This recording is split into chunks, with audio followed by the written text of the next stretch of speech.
is, can I just expand you? Oh, I can. Oh, hey, it's gonna be nice. Look at this. Okay.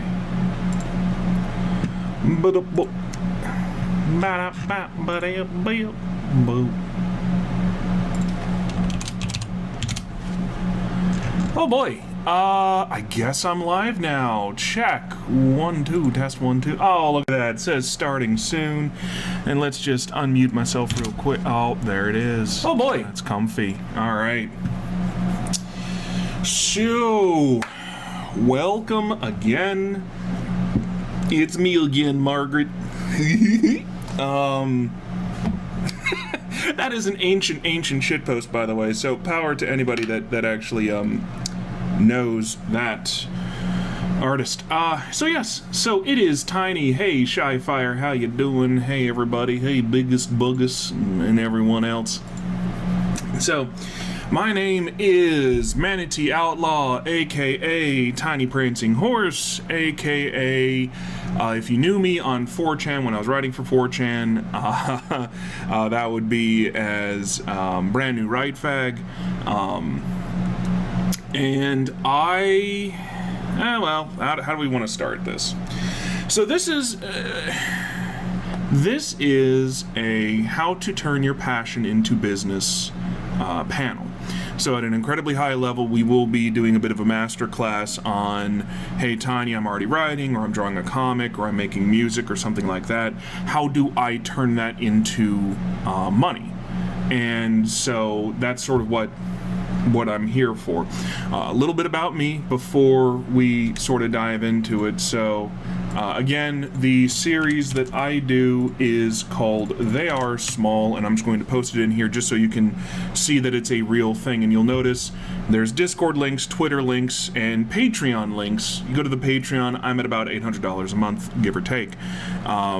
So I'm not saying I am by any means, you know, making $50,000 a year off of this and living completely off of it and yada yada, but, you know, an extra $9,600 a year is nothing to sneeze at. So, just this year, so by the way, that $800 a month has just been word of mouth advertising. We are now moving to actually recycling some revenue into ads, and so we're going to see how well that goes.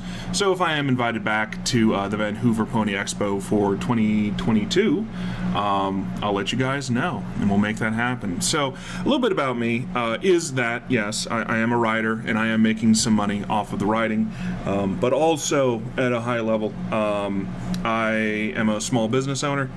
I am a financial planner. I am licensed for insurance, annuity, long-term care, currently knocking out the SIE in Series 6 and Series 7, but that should be done within the next 45 days.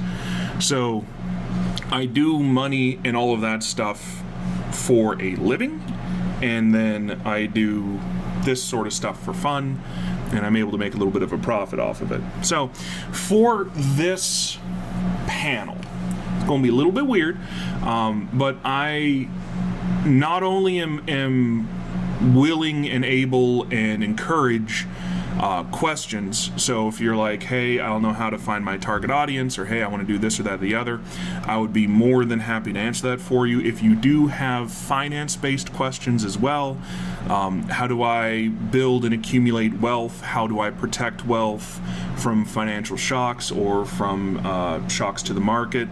How do I reduce my tax burden? I can sort of help you there. I am not a CPA. I'm not a tax professional, so I'm going to go ahead and give you that full and fair disclosure there. If you're going to ask me, hey, can I write this off on my taxes, or can I do that? The answer is no. And then, of course, because I know this is the Vancouver, your mileage may vary if you are Canadian. I don't know, you know what I mean? Like, it is what it is. I'm down here in the US of A. Our great snowy hat has different laws and regulations and all that other good stuff. So, that being said, let's just go ahead and I'm gonna see whether or not, hey, there we go. Alrighty, and let me just make sure that it is actually gonna switch over. I hope it is. Sorry, I've never done this stream. Yeah, okay, so it is a multi-second delay. Okay. Sorry, I'm just trying to sort of see how all this works. So let's go ahead and just sort of talk about very, very bare bones basic stuff. You need to have a home for whatever it is you do. If you are a writer, if you're a musician, if you are a comic artist, if you make physical products, whatever it is, you need to have a home. And your home will vary based upon what it is you do. You should not expect me to have a SoundCloud. You know what I mean? Like, I'm not a musician, but the Living Tombstone should have a SoundCloud. That makes a lot of logical sense. I don't make physical products. I'm not out here making, I guess, pony suits, fur suits, whatever it is. I'm not making plushies. I'm not doing any of that stuff. So I wouldn't have an Etsy. So what you see here is my sort of digital home, and it is where I post our art. I post links to the social, and you can see a feed of social media here. I post a link to the Patreon down here, but it is a place where if you want to find me, this is where you go. And I'm just sort of scrolling through here, and there's more here. I need to update this, but the long and short of it is that you want a home. And the reason why you want a home is because you need to have a place to direct people to. So I'm going to go ahead and just pull out my tool here. So this is called SERP-STAT. And I'm going to ramble a little bit. I'm not looking at the chat right now, but at an incredibly high level, you will never go away. Stop trying to upsell me. You will never manage and you will never grow what you do not track. So I am over here, and again, I paid for SERP-STAT. There are a lot of free things you can do with Google. Google Search Console is free. Google AdWords and God, what is it? AdSense are free as well. I mean, I would use those. No, don't tell me I'm breaking the system. Come here. What are you doing? Oh, whoops. I'm being silly here. Why is it all underside audit? Am I really just... Why can I not... Is my stream actually breaking my project? My stream should not be breaking my project. Yeah, I don't know why that happened. But as you see, I'm making sure to rank on the terms that matter. I am position 16 out of just the word small for 22,000 volume, which is the number one thing that I'm ranking for. But I'm trying just to make my way downtown on a lot of stuff. And as you see, small is just my straight up main landing page, which is the home page over here.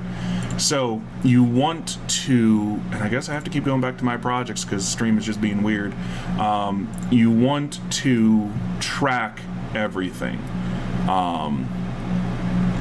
When I'm looking at issues that I have on the website, some of this is broken, and that's fine. It doesn't really matter. My SEO score is staying pretty nice. I mean, is it perfect? No, but it's definitely up there. I'm making sure that I am paying attention, that I've knocked out all of my, or majority of my high priority problems. Medium priority, as you see, every month I do a little bit better and to knock it down. Low priority is not an issue. So, you basically just want to make sure that you are tracking everything. When you said pony suits, I was immediately thinking about three-piece suits with pony patterns. Yes, you must be a dapper horse. That matters. So, I mean, I don't want to dive too deep into things that don't matter. You know what I mean? Like, if you guys don't really care about this, if this is sort of like, wow, Tiny, this is basic horse stuff 101, I don't really care about it, then let me know, and we can sort of we'll manage with that. But I mean, I like being able to see what's going on. So if nobody cares about that, then I'll just sort of move on to some other things that might make a little bit of sense here. But I'll give you a couple seconds just to see just to see if there's anything here. You're already lost. Okay. So the basic principle about, well, I guess I should ask, what has you lost? Let me not assume that I know what your problem is. So, what has you lost, my friend? Oh, okay. You don't have to. I guess let me sort of pull back here. I don't want you to get lost in the forest. Don't lose the forest for the trees. I have a program that helps me figure out how well my website is doing, what is linking to my website, what domains are linking to my website, what keywords I am ranking for organically, and what keywords I need help to rank for. The takeaway from just this is that you need to track in order to optimize. And you need to have a home on the internet in order to start building an audience. So yeah, that's all that this is. That's kind of the thing, is like, this is going to be it's a masterclass, but it's a high level one, because we don't need to dive into how do I do SEO and how do I rank for this keyword and that. That's all different. But at a basic level, if you are a creator and you want to turn this into funds, you want to turn this into a little bit of money, you need a home, and you need to be able to track what's happening to your home. My home is the They Are Small website. This thing right here, as you can see, he's right there. So the They Are Small website is my home, and I am tracking everything around it. I don't have any paid keywords yet. I'm tracking organic keywords. I'm tracking domains. Like, you get the point. So that's basically what I'm trying to do, is just show you, if you are going to be a creative, if you are going to do something, you need to have a home. And that's not saying that the home can't link to other things. You know, Twitter, Pinterest, Instagram. I have a YouTube channel, I've got a Discord. I post these stories on Archive of Our Own. I post them on Reddit. But they all link back to this home. They all pull back to They Are Small. Because I want this to be the one record of truth. So that's sort of the point to that. If you are looking for audience, which I think is sort of everyone's next natural question, is just to say, well, I have my website tiny, or I'm on Spotify, or I'm on Archive of Our Own, or, you know, I have my place, I have my Patreon. So Patreon accounts do and don't work as homes. So let me just go to my, is this going to take me there, or is this going to take me somewhere weird? Let's find out. Okay. So I've dropped a little bit from January, that's fine. So the deal with Patreons, can I just look at my web? Come on. There we go. So the deal with Patreon and using Patreon as your home is, number one, I know, I'm sorry, it's just that's just who Weez is.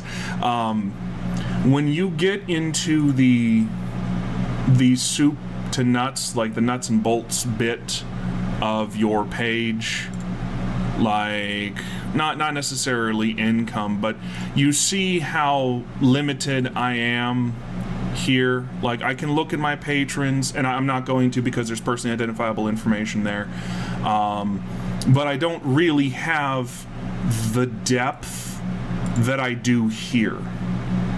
So you can use a Patreon page as a little stopgap. I can sort of agree with you on that, Star Pony, but at an incredibly high level, you are missing a lot of editability and a lot of work that you can do. You also run into the problem that if you are boosting your Patreon page, so patreon.com/tinyprancing horse, if you're boosting that as opposed to, like, your own private domain. If you are ever deplatformed, which, is not really a concern for me, but it might be a concern for some people. If you are ever deplatformed, if you ever decide to move from Patreon, and I know some people have, because I'm grandfathered into an old Patreon tier, but Patreon has changed their tiers. You could be grandfathered in, or you could be moved out. You might want to, if Patreon comes in and tells me, hey, Tiny, we're going to go from a 5% charge to a 10% charge, and all of my work, all of my ads, all of my SEO, all of that stuff is pointing to Patreon and I don't own it, it's a lot harder to move that, and you're going to naturally lose your audience or part of it as you move to another platform. So, can Patreon accounts work as homes? Yes. I wouldn't, and I would move towards getting a web URL as quickly as humanly possible. They are not expensive. They're very cheap. I think I'm paying like $5 a month in terms of hosting costs, and that includes the URL and the SSL certificate and all that other good stuff. I use Namecheap, by the way. So they're very good. I'm not sponsored by them. This podcast is not sponsored by Raid Shadow Legends either. But I use Namecheap. They're very good, and I would highly recommend them. But long story short, I wouldn't. There's also a bit of a stigma. If your home is a payment gateway, the immediate thought there is that I'm going to have to pay to play.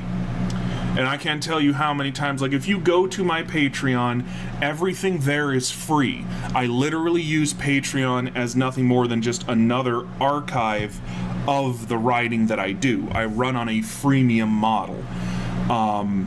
But if I just link to you a Patreon and it's a cold open and you don't really know me, that's going to come across as you need to pay in order to see, and in case I'm not going to go. When should you go from Patreon to your own setup? As soon as humanly possible. I will put it this way. When I started writing on Reddit, I got an audience. I then opened up a Patreon as a tip jar. I ended up getting about $100 a month as my very first month. I took that $100, and the very first thing I did is I used that to subsidize my own URL. I mean, it cost me like $200 to pay for the full year, plus a bunch of domains, plus SSL certificates, plus backup hosting. I went for the whole thing because I'm not technically adept. I'm gonna to put it very lightly. I am bad at computer, so I sort of went with the whole kind of do it for me thing. This is hosted on WordPress. I bought a bunch of things that would build WordPress for me, so I didn't have to do it myself. No, nothing I have is a subscription-based model. Everything I do is a freemium. Sorry, not premium. So let me answer that for a second. Actually, to answer your previous question. Get your own web domain as soon as humanly possible. That is my sincerest recommendation to you. Even if you buy a domain name and it's $20 and you just buy the most basic, bare bones $5 a month hosting, and that's $60. Yeah, you're out $80, but that's for an entire year. And you can at least throw links on your website, because Google and other web crawlers and search engines not only look at how many people are linking to your website. As you see, I have 23. They not only look at sort of how well you are for SEO in their web crawling, but they look at how long has your domain existed. So even if you don't have something for the first few days or weeks or even months, the fact that that domain exists and is a real thing gives you a little bit of points to Google. So that's just a side note. I would be doing that. I would be doing that immediately. For me, so if you go to patreon.com/tinyprancing-horse, and what we will do is we'll open up an incognitus window just to make sure.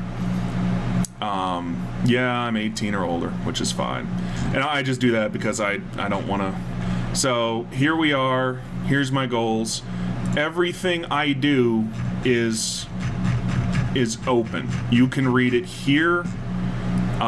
You could go to reddit.com and then Short Cop.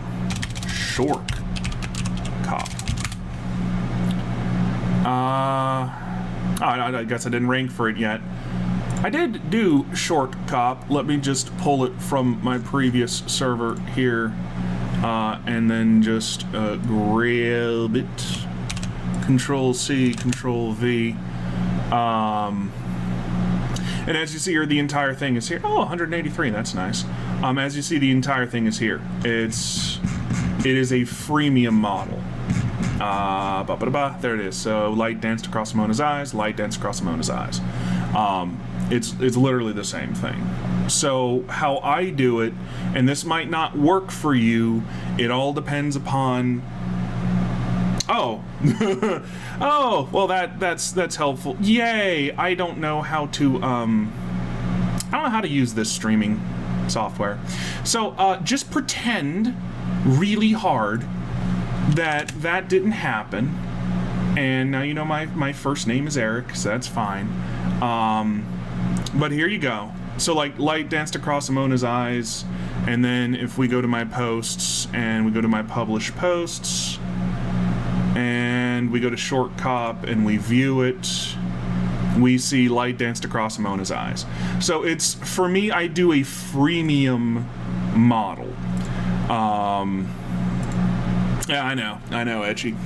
So I do a freemium model. So what ends up happening is there are some things that are gate kept. So for instance, Shark Cop, if you are a patron, you get chapters a month in advance. If you're not a patron, you have to wait, but you will get the chapter. It is a free thing. Really, I don't know why I'm being pinged, so let me just mute that real quick. Okay, don't matter. You know, it's really funny, just as a complete side note, I did another panel for the people that did this, and I actually doxed myself last time, and so it's just one of those things where it's like, hey, let's see if you can do a panel without doxing yourself. I'm like, yeah, okay, and then I tab out, and then there's my first name, and it's like, oh, okay, cool. So you know, not the greatest, not the brightest light bulb in the sock drawer, but you know, it is what it is. Moving on, I wouldn't do Patreon as my main page. I do a freemium model, so you support me and you support my team if you decide to do the Patreon. 90% of the content you will still get.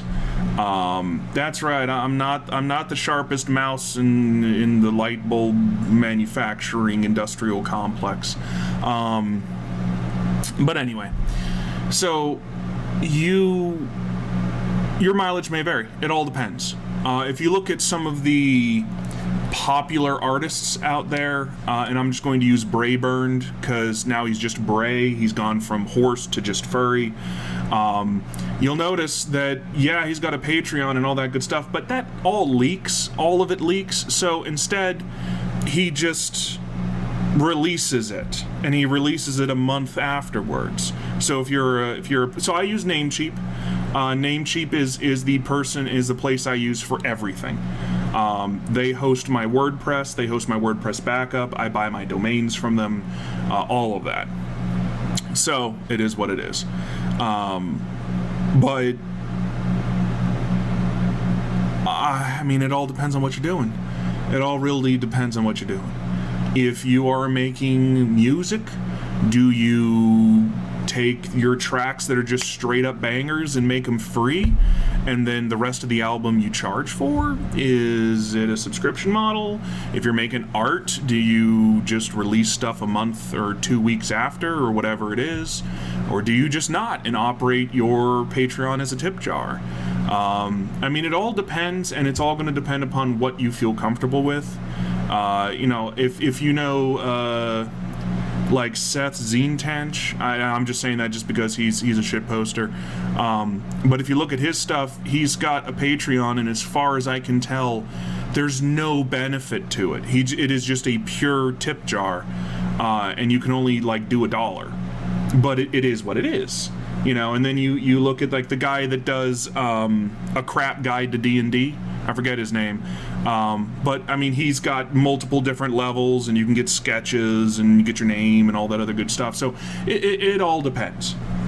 It all depends on your audience. It all depends upon what's comfortable for you. It all depends upon what you're trying to do. So that's just my recommendation. In terms of, so I'm going to move away from using Patreon here, but please do keep asking questions. I'll definitely answer them to the best of my knowledge and ability. If we are looking at how do I find people, so now we're at another tool. It's just like, oh God, what's going on? This is a program called Awario, or Awario. If you call it Awario, they will probably ban you. I don't know. I would personally. But this is what is called a social listening platform. And that is incredibly important, and you should write that down. A social listening platform. And what a social listening platform does, I mean this one especially, is that it listens across all of these networks and across the World Wide Web in general. Twitter, Facebook, Instagram, YouTube, Reddit, news, and the web. For my keywords. So I have one set here. These are the keywords. Writer's Lift, free book, must read, and lit chat. That's what I look for. I look for mentions of that. I get rid of these negative keywords. I don't want any of this. I want it in English. I've got it across 3 countries, all sources over the past 7 days. And what that does for me, let me just... Let me in. Fuck off. Sorry, I'm trying to keep this as a PG. Don't worry. Heck off is what I meant to say. But what this does is it allows me to slice and dice everything to the most relevant people in the most relevant conversations. So a science fiction story about giant snake people, giant wolves, and giant dinosaurs giving humans head pats does I'm not foolish, it does intersect with the furry fandom. Like, let's just be honest here. I mean, for God's sake, I'm on a pony server and we're all LARPing as magical pastel marshmallow horses. So, yeah. And so this right here, as you see, furry novel right here. I mean, it's a visual novel, and it's talking about this. And so it's like, hey, I'm writing fan fiction. I have 3 stories. If this was something that I would want to reach out to, I can see that what its reach is. And so this tweet's reach is 320 people. And as you see over here, they've got 318 followers, so that's about right. Do I want to engage with somebody with 318 followers about their own visual novel? Well, no, I don't. And it has a negative sentiment here because I think there's a little bit of negative words here. So I'm going to say no, and I delete it, and then I move down. Are there any furry coloring books out there? Small business furry artist coloring books. Well, small business furry artist, maybe I could. 287 people, I'm not interested. This one right here, look at that. 1.6 thousand. What if FurryCon yearbook? Okay. Alright, well that's not relevant to me, though it is nice. So I'm going to move out here. And you can just go down this list, and there are some that are good, there are some that are bad. And you can find quote-unquote leads. Ha! The meme number. The meme number. It's the sex number, everybody. You can find... actually, let's just get rid of that. This is distracting. There. Now we are...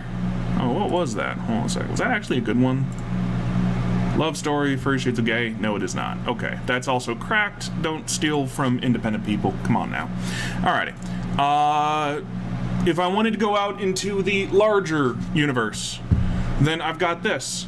Book series recommendation for science fiction must read.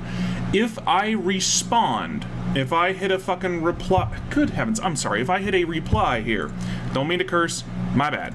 If I hit a reply here, I will be in front of 11,500 people right here. In fact, let's just take a look at them, see what this is. Viral kindness and this other, no, I don't even care about this. So this right here. So if I do this and I talk about my book or I tie it in or however, don't just spam, of course, but my reply will be visible to 11,400 people. Must read Painted Black, Cold-Blooded 12. Ooh, spooky. Doesn't matter. And you can just go through, and in fact, we can sort by reach here. Like, 500,000.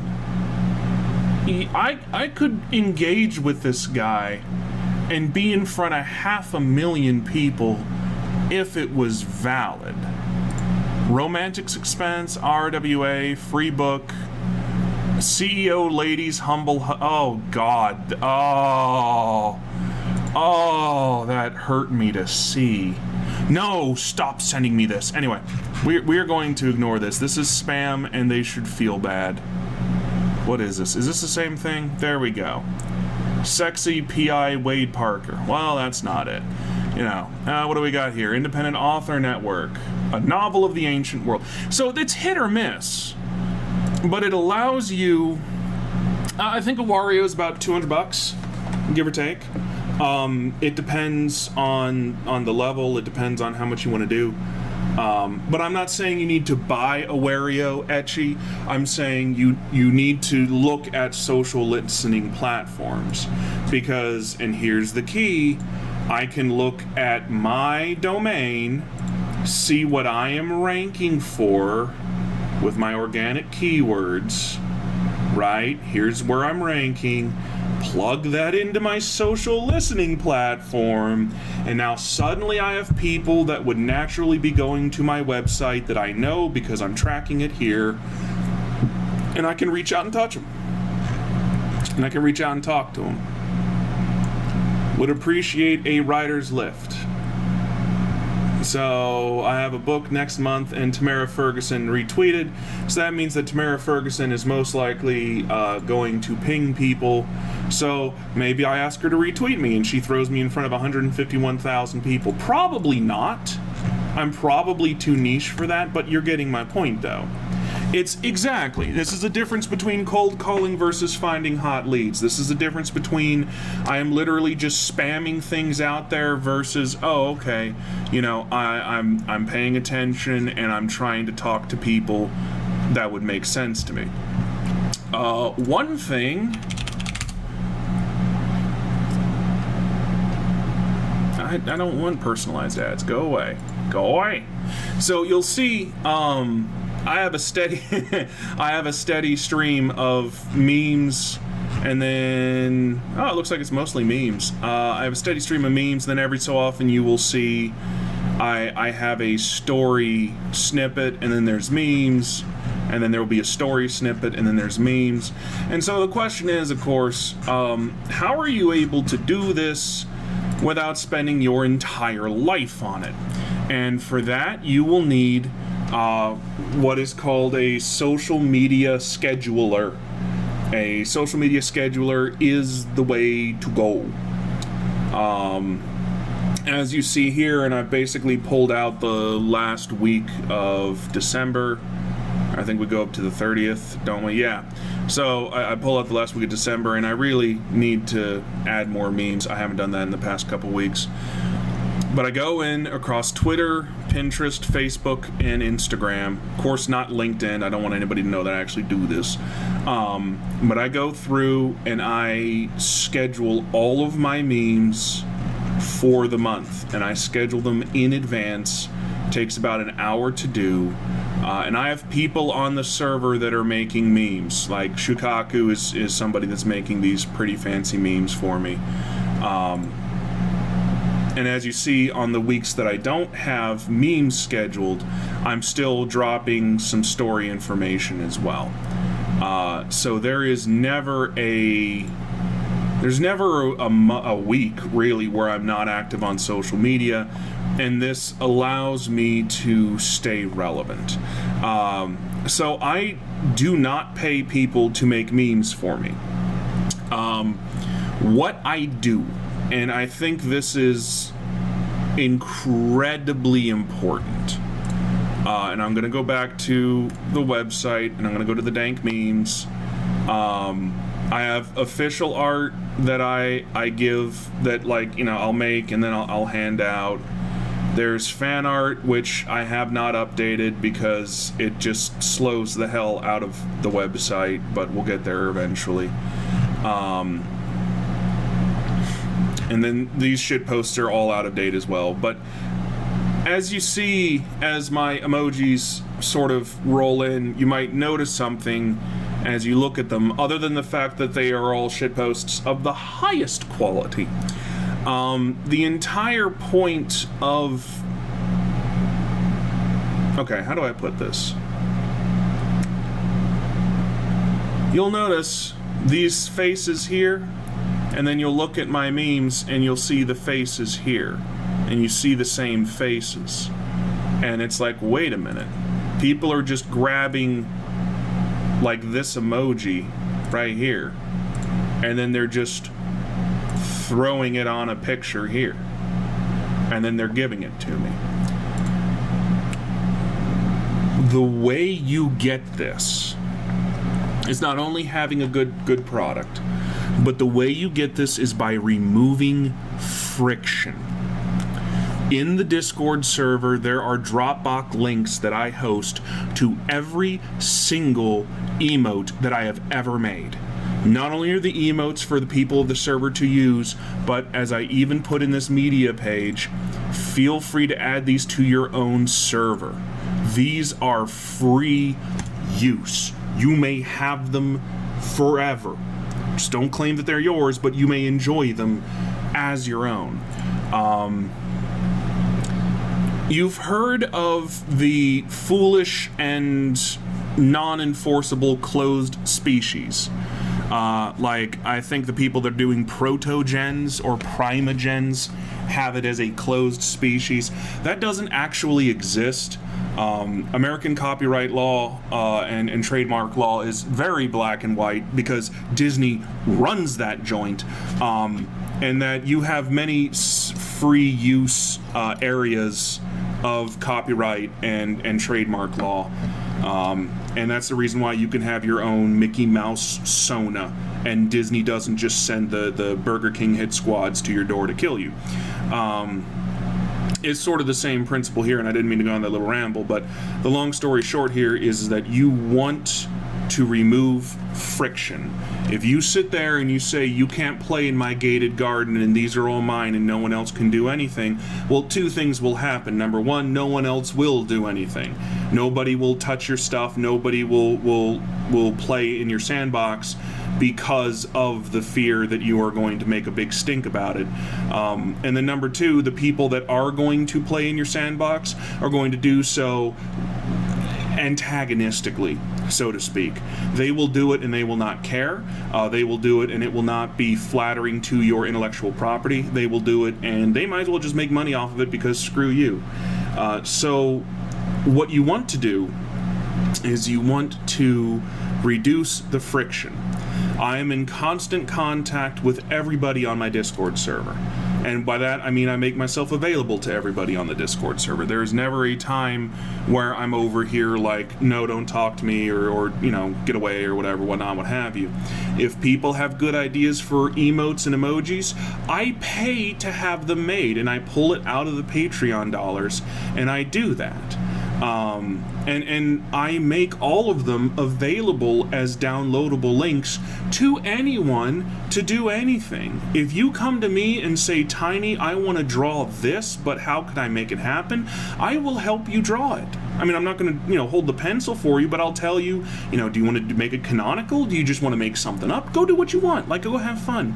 If you want to write in my universe, I have a master reference document that helps you stay canonical, and I answer questions in the master reference document, and I will proofread your work, and I will actually server announce your own fan fiction chapters, which I have done for multiple other writers that have come in and said, I like your universe, I want to do a short story, is that okay? Not only is it okay, but I encourage it. And when you cultivate that kind of culture, when you cultivate a culture of low friction, everybody can play, everyone can enjoy, you get people making memes. This is fan art. I didn't pay for it. The rest of these are memes. This is an edit of Twitter. And I am not paying a dime for it. I'm not doing anything for it. This expression right here, this happy expression, somebody just edited one of the server emotes, and that's it. I'm not doing anything. This, if this will run, somebody is just doing this. Like, that's ridiculous. And they're doing the 12 werewolves behind a Denny's, but it's 14 Dorars and behind an Olive Garden. But we won't talk about that because this is a friendly server chat. But all of these are fans that just want to see themselves on Twitter, on Pinterest, on Facebook, on wherever. And so they make what they consider a low-effort shitpost, but I think is just wonderful. They make a shitpost, and then I take it and I throw it out there. Like, here's another one. He's doing, and that's an Among Us reference. There, boom, out. You know what I mean? You know what I mean? Like, they want to see themselves get that public head pat. They become part of the culture. You are absolutely right. And because I am wanting them to, there's zero friction for them to. Randomly, every couple of days, I'll get a meme that is just made, and they will at me, and I will say, phenomenal. Next time I load up the meme cannon, it's going in. And I give them a special role on the server, and I thank them publicly, and I head pat them, and that's how it happens. That's how I generate content. Because if you're not doing this, then you're going to have to be doing this. It's going to have to be content that is of your own stuff, and then you're going to have to go out there and be active and like retweet things. Where's something that I retweeted? That's not it. Did I retweet anything recently? I don't know. You're going to have to go out there and you're going to have to be active. Like, here's another fan art, and that's just it. See? Like, this is just BS fan art here. And it's so much easier if you engage people and allow them to work with you and to enjoy the universe that you're created and be a part of it. If not, it all falls on you, and if it all falls on you, then you got to work hard on it. Yeah, target audience is those who want to empower autistic people, and that's good. Neurodivergence as well is very good. Build a sense of community. So one of the things that might help, and this is not necessarily money and like building and making a business out of it, this is more just sort of building the community itself. You may want to have a culture guideline and a culture code. There is a phenomenal book actually called The Culture Code, and I don't remember who it is by. But he breaks down basically what makes good cultures, how you can build a culture of intent, and how you can build the type of culture you want. If you do decide to join the small Discord, and this is not a plug, this is just a fact. If you do decide to join the small Discord, you are dropped into a welcome room, and the welcome room has a list of rules. There are 8, but before that, it has 5 culture guidelines, and you have to agree to both of them. And the culture guidelines are basically the heart of the community. It's the spirit of the law, maybe not the letter. And it fills in the blanks, but it very much sets the tone for everything else. It is worth reading the book if you want to build a culture around your work. If you want the culture to self-build, do not read the book. Don't waste your time with it. If you want to build the culture yourself, read the book, take notes, and do it with intent. That's all I can really say about that. That's what I would recommend. What else? I guess since we have 15 minutes and I sort of covered some of the major points, I've basically been rambling. Does anyone have any questions? Does anyone have anything that they want to talk about? And if you do just want to talk about the market in general, I'd be more than happy to discuss that, but just note that I am still in the process of getting my SIE 6 and 7. I cannot talk about the Canadian financial system in any way, shape, or form. I am not a tax advisor. Starting from zero. That's the hardest. I'm not gonna lie, starting from zero is the hardest. What you need to do if you are starting from zero is you do not create your work and then try to force a community around it. You go to an existing community. So if we were to reddit.com, and let's see if it will let me in. There's like my most recent posts. We'll just go here. It don't matter. Oh no, my subscription. So we go here. So I started on the HFY subreddit. All that to get to here. I started on the Humanity Fuck Yeah subreddit. Again, excuse the language, but it's right there, so whatever. And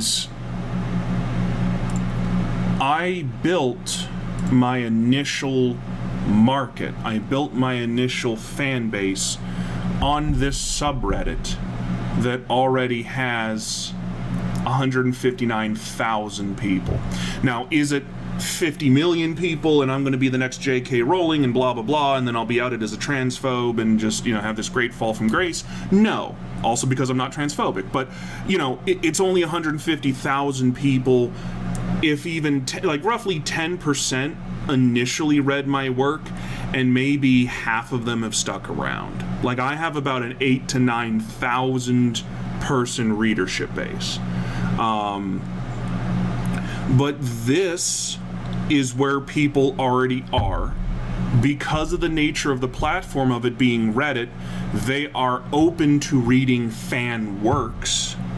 And because they are open to reading fan works, and because I am in the right community, when I step forward and say, I have a science fiction story about humans being awesome set in the near to far future, I have a baked-in audience. If you can't find a subreddit that's like this, you may want to do Royal Road. And so if you look at Royal Road, and let's just go to, is it my profile or my fictions? So we go to my fictions here. As you can see, 1,000 followers. 4.5, 4.6 rating, that's always nice. Total page views, we are almost at 500,000. Average views per chapter, 5,000. You can then start branching out, or you can start here and go around. I mean, it depends. I only did this after I'd been writing on Reddit for 6 to 8 months. But the high level is that you want to go where the people are. Royal Road is a nice one. Archive of Our Own is another one. Fan-created, non-profit, non-commercial archive. This would be a nice place for you to I don't know why it's still in beta. It's been around for 15 years. This is where you want to go. You never make something and then assume people will come. Build it and they will come is the biggest lie ever told. You don't ever do that. No one ever does that. Don't do it. What you do is you find some place that has something, has some intersection to your story. Start there, build an audience. You know, I had been posting on HFY for over a year before I went to Royal Road. And then because of that, there are some people who have comments here, not only reviews. I do thank all of these people. But I get some people that are just straight up like, hey, I saw this on Reddit. I'm so glad it's here. I like reading it here better. And, you know, this guy's over here like just straight up like, I've lost sleep. I can't stop reading it. And that's always a phenomenal thing. But that's where you get your audience. Now, there's something called the audience effect, and there's a multiplier effect, where basically once you have a small audience, you can use that to build into a bigger one, which is sort of what I'm in the process of doing now. But right now, everything is still natural. What if there isn't something close enough to what you are trying to do? What are you trying to do? That would be my initial and immediate question, because you are telling me out of the 7.5 billion people on this planet, half of them have internet. So out of the 3.75 billion people that have internet, there is not one of them that is anywhere close to what you are trying to do. If that is the case, either A, you are a madman, or B, you have an idea that will never gain any traction. There always is something that is close enough to what you are trying to do. Always, always.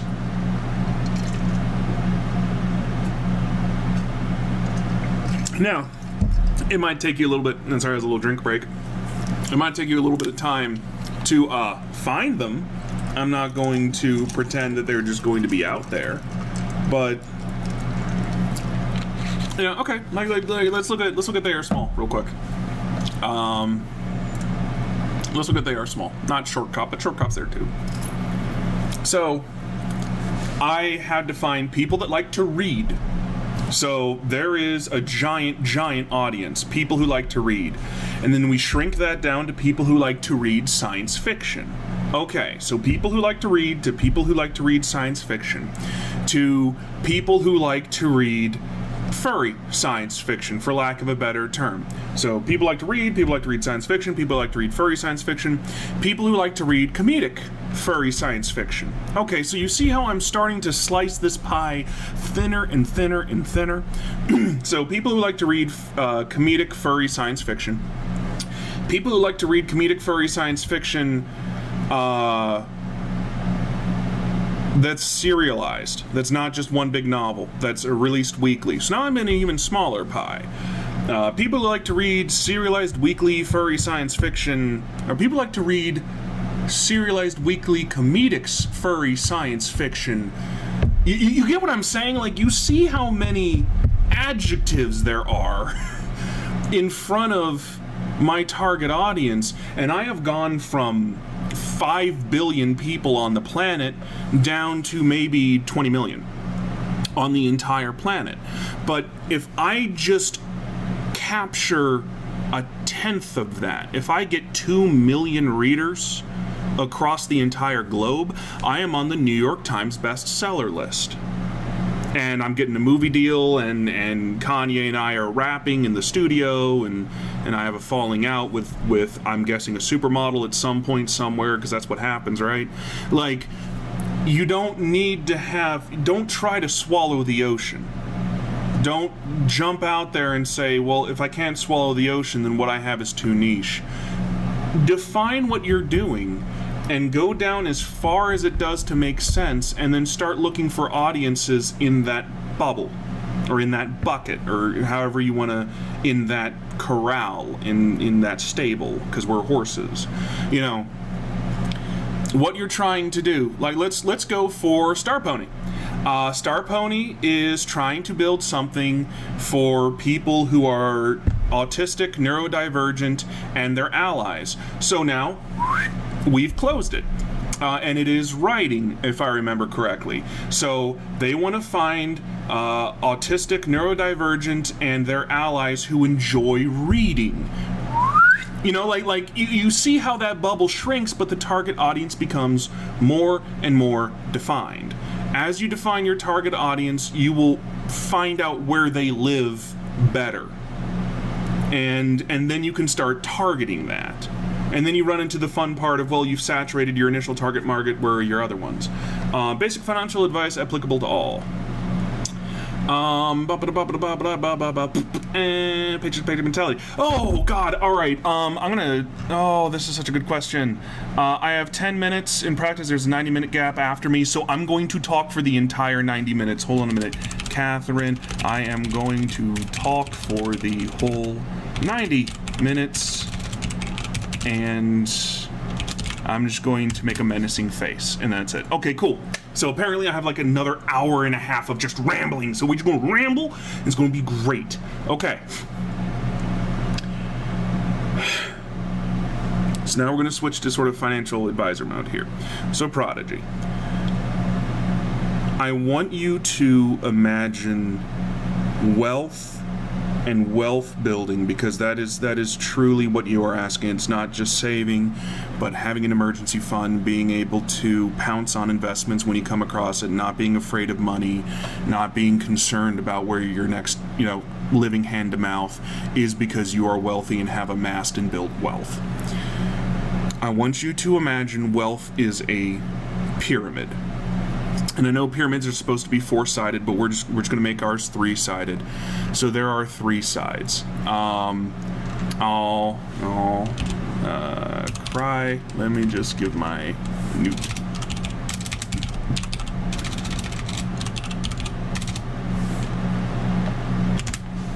Okay. So I want you to imagine that. As a three-sided pyramid. So if we are looking down at the top of the pyramid, there are three sides to this wealth triangle. The first side is your income from your job. The second side is the income from your investments. And the third side at the bottom is so combo breaker, just as a side note, I was pinged by Catherine that I can continue, maybe? So combo, can you give me that yes or no real quick? Because I don't want to continue rambling if that's not actually the case. So just real quick. Oh God, we're everywhere. Let's get rid of this window here. Boop. There we go. So can you give me the heads up as to whether or not combo if oh, they have stuff planned for the gap. Well, dang. I guess the question will just have to live in giant question mark. Prodigy, at a very high level, I guess, what I would recommend. I mean, I could do a personal stream, or I could just talk and you could continue the vendor advertisements. If that's possible, combo, I don't mind doing that. Discord stream, we could do a Discord chat, actually. Where can we do that?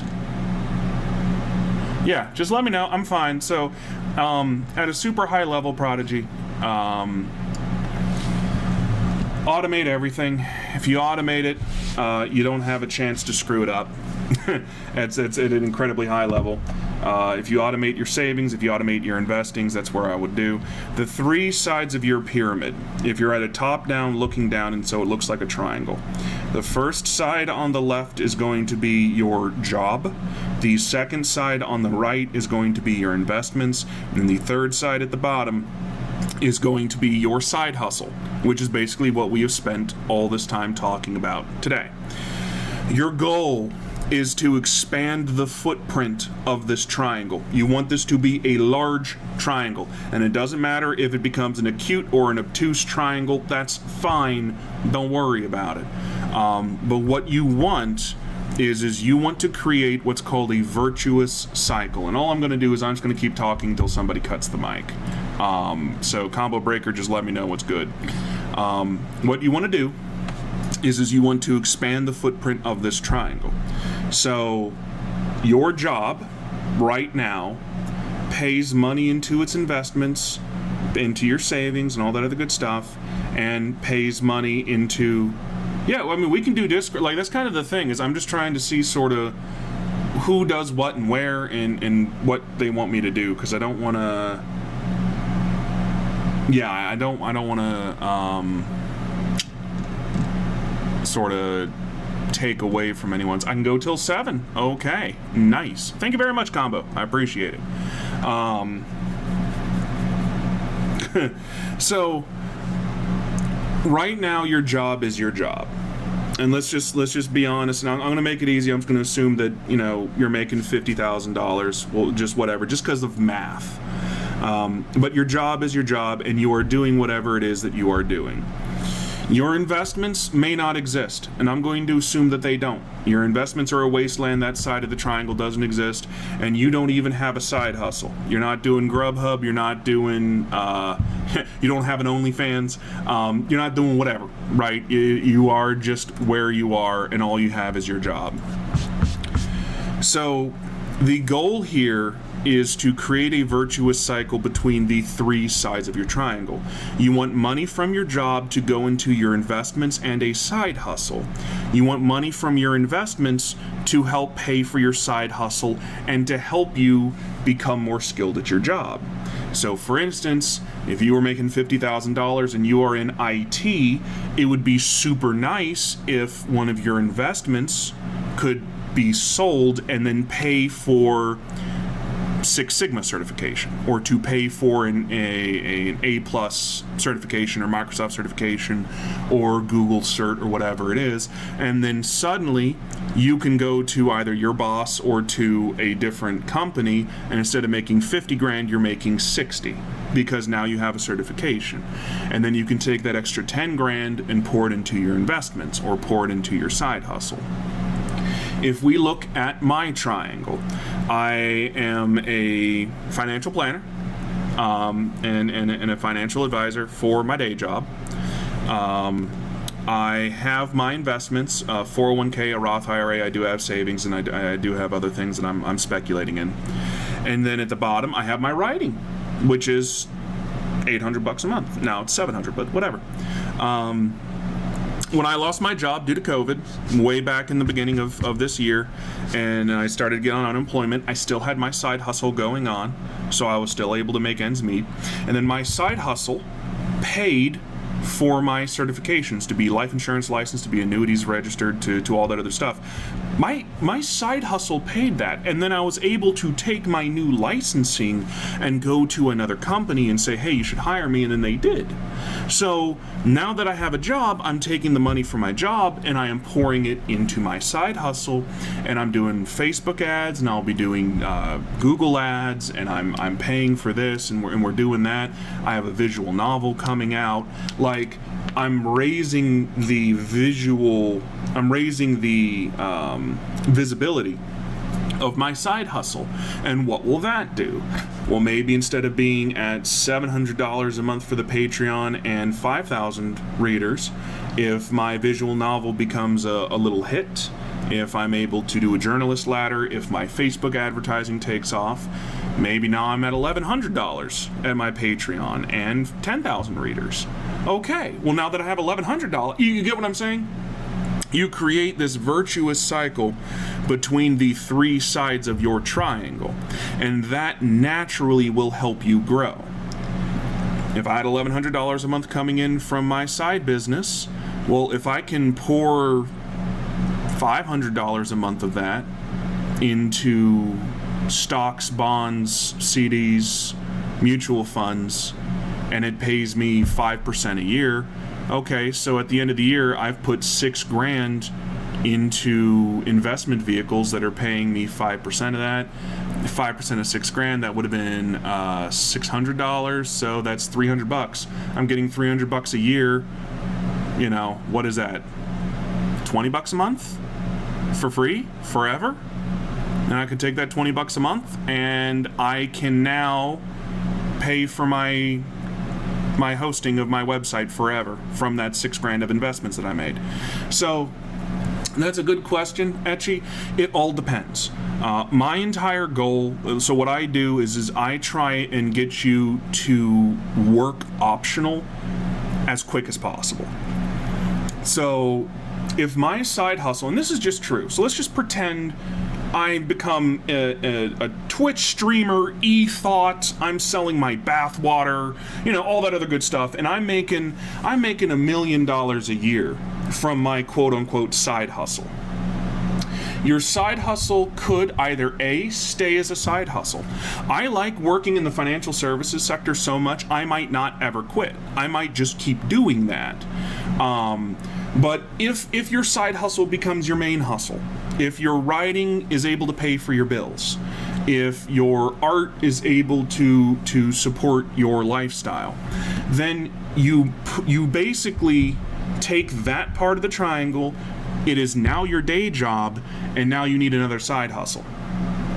And your side hustle for your side hustle could be as simple as physical merchandise. It could be as simple as I sell the originals. If I'm doing painting, I sell the originals, and that's my side hustle to my side hustle.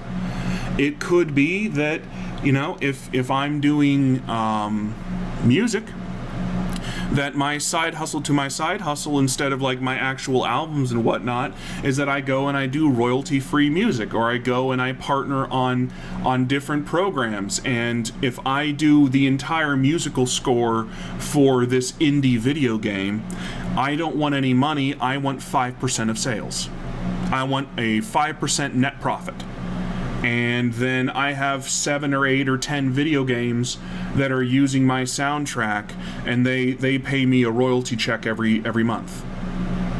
You know what I'm saying? Like, there are tons of ways to do that, but the goal is not necessarily to say, I'm now my own boss. Your goal here is to build your triangle large enough that work becomes optional. If my side hustle produces enough money monthly that I don't have to worry about my day job, I am functionally retired. If my investments provide enough passive income that I do not have to worry about making ends meet, I am functionally retired. That is the dream, and that is the goal. When people say they want to be wealthy, when people say they want to be a millionaire or this or that or the other, that's not actually what their fears are, and that's not actually what their goal is. Their goal is, instead, I just want to not worry about money. I just want to live comfortably. I just want to be able to quit the job that is killing me and not have to worry about where rent is coming. That's the footprint, and that's the virtuous cycle that you want.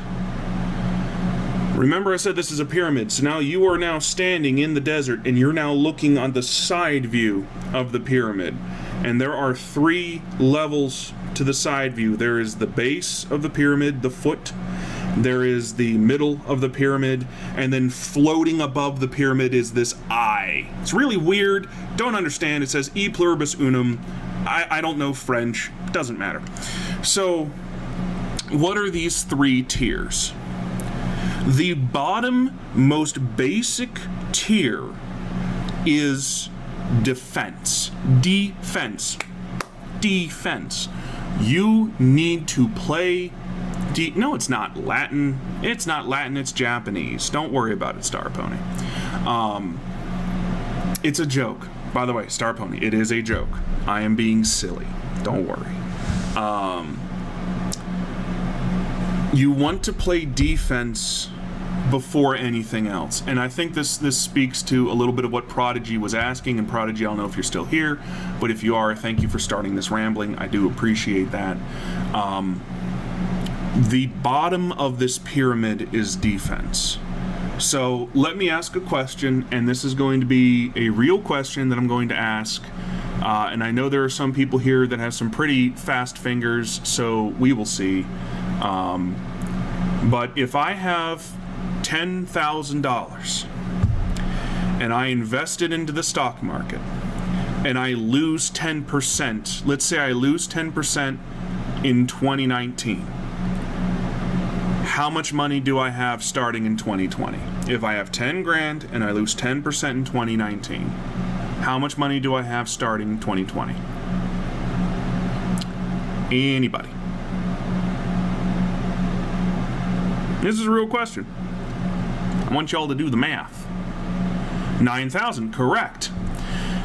If I have 9,000 and over 2020 I gain 10%, how much money do I have to start 2021?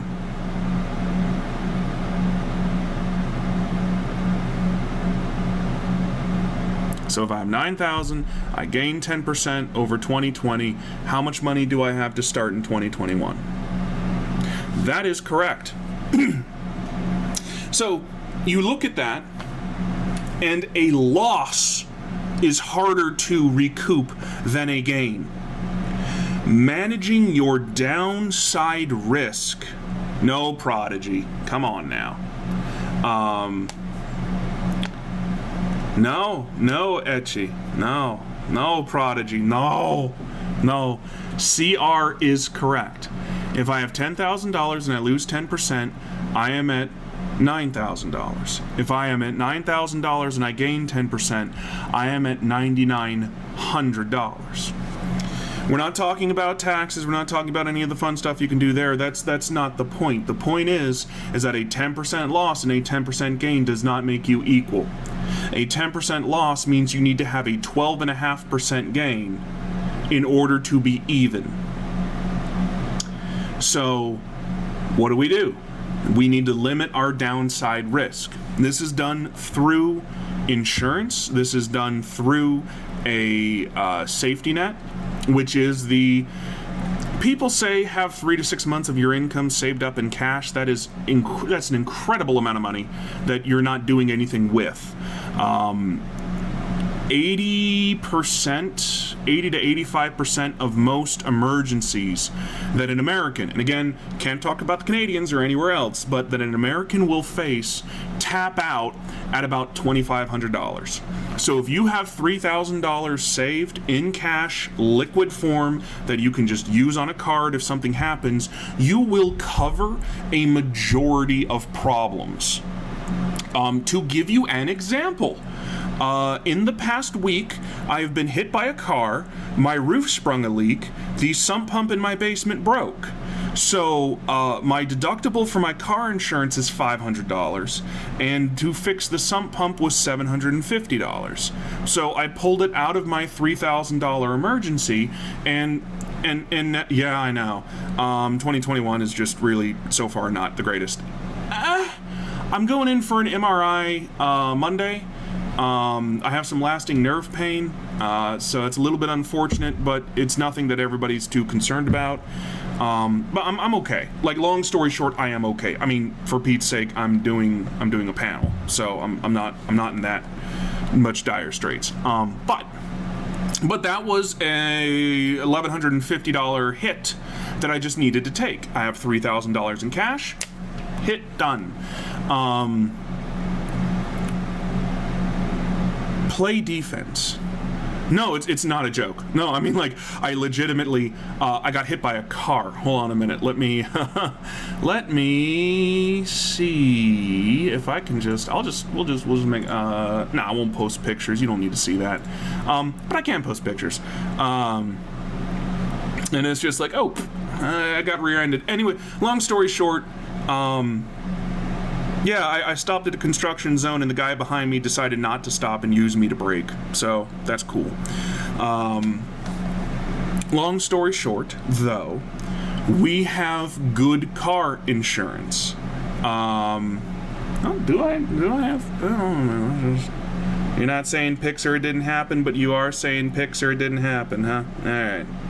All right, you nerd. The fans. It is like falling down. Where are we? I think I passed the server. Yeah, I did. Boop. Boop. And where are we? We are in flank stage, and we are here. And then we are just going to... So I will post the other... Well, no. Actually, I'll just post mine. So the dude, he slammed into me. And what's really interesting, like fascinating, is that he just basically used my tire to brake. Just super weird. So that'll be uploading very soon, and we'll just go forward from there. But yeah, so wow, it's taking a long time to load. Come on, do it. There we go. Is that there? We're good. Boom. Hey. So he just literally slammed into my tire. Super weird. And there's another one coming out where, oh man, it's like he was in a little Volvo and just straight up, he didn't see me, even though it was a quarter-mile straightaway behind me, and he saw me at the last second and tried to swerve around me and just didn't clear the bumper. Yeah, he just completely, like, my spring is like 5 feet behind me. He just ripped it apart. It's incredible.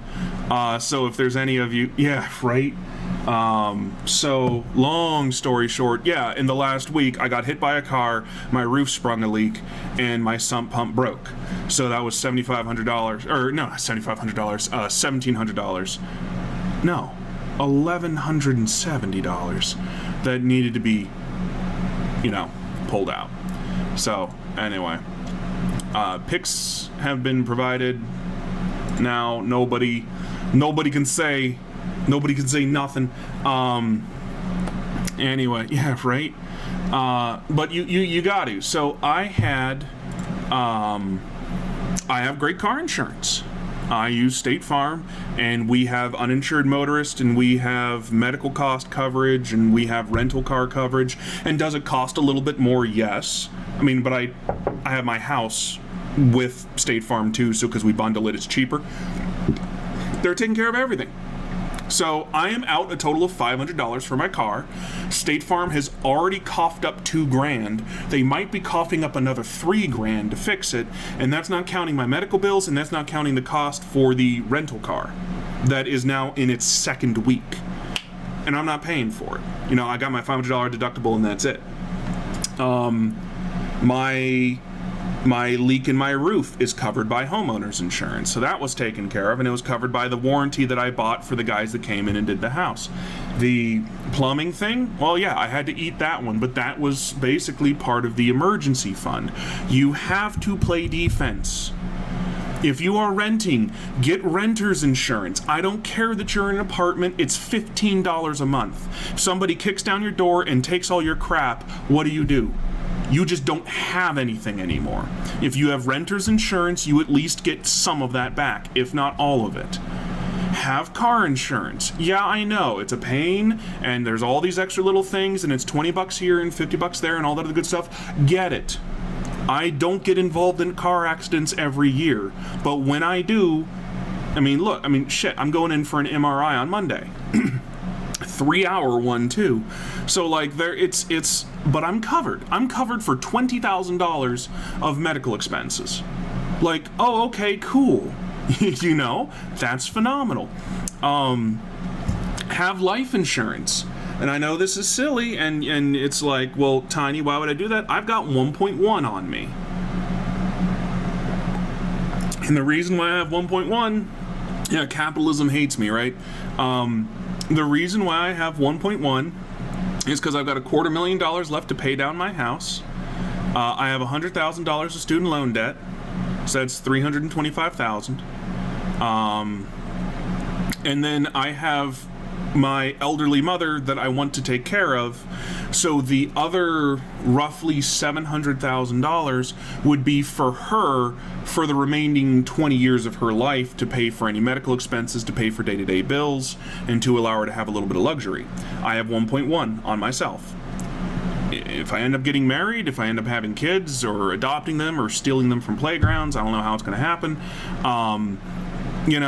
then I would be getting more, because I would have to be paying for their colleges, I'd be paying for my significant other's care and all that other good stuff. Have life insurance. And by the way, and this is at least for the United States, I can't really speak for anywhere else, but life insurance does have living benefits. If you develop a chronic issue, you can accelerate, at least for my company, you can accelerate 90% of your benefits as tax-free cash money to do whatever you want to with it. So if you've got $500,000 sitting in a term insurance policy, you can accelerate $450,000 of that if you develop cancer, or if you develop kidney failure, or any of that other stuff. So there's a bunch of stuff that you can do. Have insurance. You play defense before you play offense. Offense always looks sexy, because it is. Offense is where your bank account gets a bunch of numbers in it. Offense is where you get that fancy car, you get the sunglasses, you get to make this face all day long. That is offense. You don't play offense until you play defense. Because with simple math, we have proven that a hit to your bottom line does more damage than a gain. You have to have outsized gains to make up for normal hits. If you take a 10% hit, you need a 12.5%. But you get my point, star pony. Maybe it's not college, maybe it is trade school, maybe it is investing in small business. I would rather my child have $100,000 in cash to do whatever they want to with it than not have anything. It does not matter. It is what it is. Playing defense, have a will. There are 3 things that you need. I don't care how old you are. You need a will, you need a medical directive, and you need a power of attorney. I know you're saying I've only heard 1 out of the 3 of those. A will stops you from, at least in the United States, again, not speaking about Canada, and again, I'm also not a tax attorney, so blah, blah, blah. Yeah, he probably does. A will stops your estate from going to probate court. Probate court, at least in the United States, is basically a 10 to 20% cut of anything and everything that you have that is of value. They will liquidate it, they will turn it into a slush fund, and then they will pay it out based upon the law of the state that you exist in. So it is a punitive, and I do use the word punitive there purposely, it is a punitive measure because you were not bothered to spend $100 to ask a lawyer to build a will for you. You couldn't be bothered to put your own affairs into order, and you're forcing the state to do so. And because you're forcing the state to do that, the state is going to charge you an arm and a leg. It is what it is. You need a will. You need a medical directive. And I know you're probably asking yourself, what is a medical directive and why do I need one? Let's say that accident was a lot worse.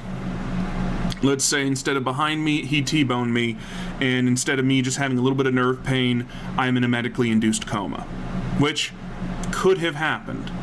So a medical directive basically legally states what my wishes are if I am incapacitated. If I am unconscious, if I am in a coma, either medically or just physically, if I am brain dead, if something has happened to me and I am incapacitated physically, a medical directive is something that doctors and lawyers and the state and my family can look at and say, these are Tiny's wishes for care. So for instance, in my medical directive, I say, yes, give me transfusions of blood. Yes, give me organ transplants. Yes, put me on life, not life alert, put me on the ICU, breathing machines. If I am brain dead, let me live for another 6 months and then pull the plug. Because if I'm not back after 6 months, then I'm not coming back. Pull the plug, let me go. It is something that lets everyone know where you stand and what you want to do, and it leaves no confusion. Oh my God, am I still here? Yes, I am. Okay. It leaves no confusion for you or anyone around you. A power of attorney is somewhat along those lines. It allows someone you trust under certain triggered circumstances to act as you legally. That doesn't mean that they can commit a crime and say, it wasn't me, it was, I'm going to pick on a mod here, it wasn't me, it was Combo Breaker all along. See, I have his power of attorney, haha. That's not how that works. What it basically says is like, if I am incapacitated, which is what I have, is if I'm medically incapacitated, whoever has my power of attorney is legally allowed to pay my bills. They are legally allowed to settle debts. They are legally allowed to pay things off, and this, that, and the other.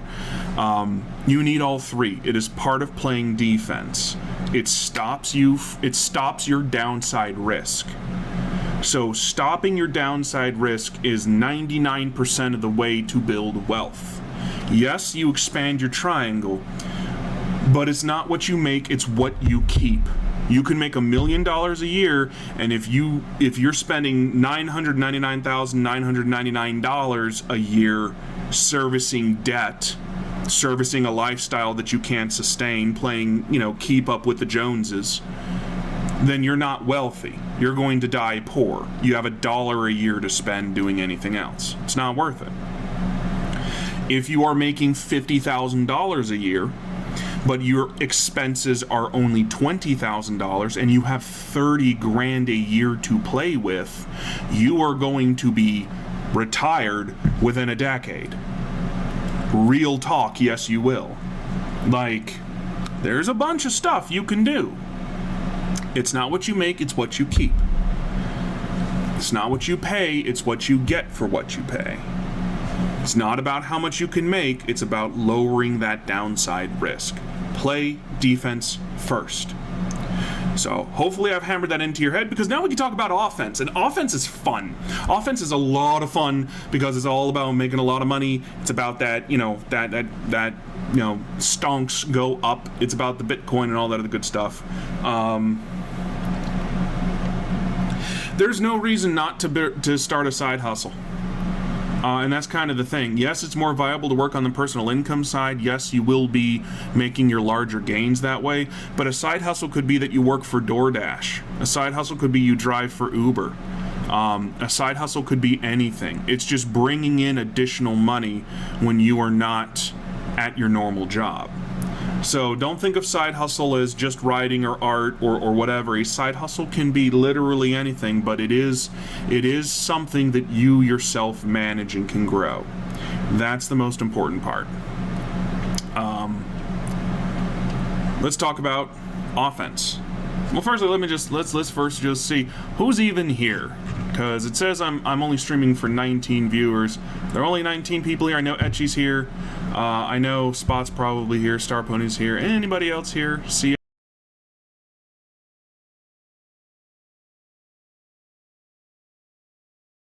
CR is good. Biggest Buggus, are you here? Where did Prodigy go? All right, Spot's here. CR's here. All right, we good. So here's the second. Here's the fun part. Here's how you make money. Here's how stonks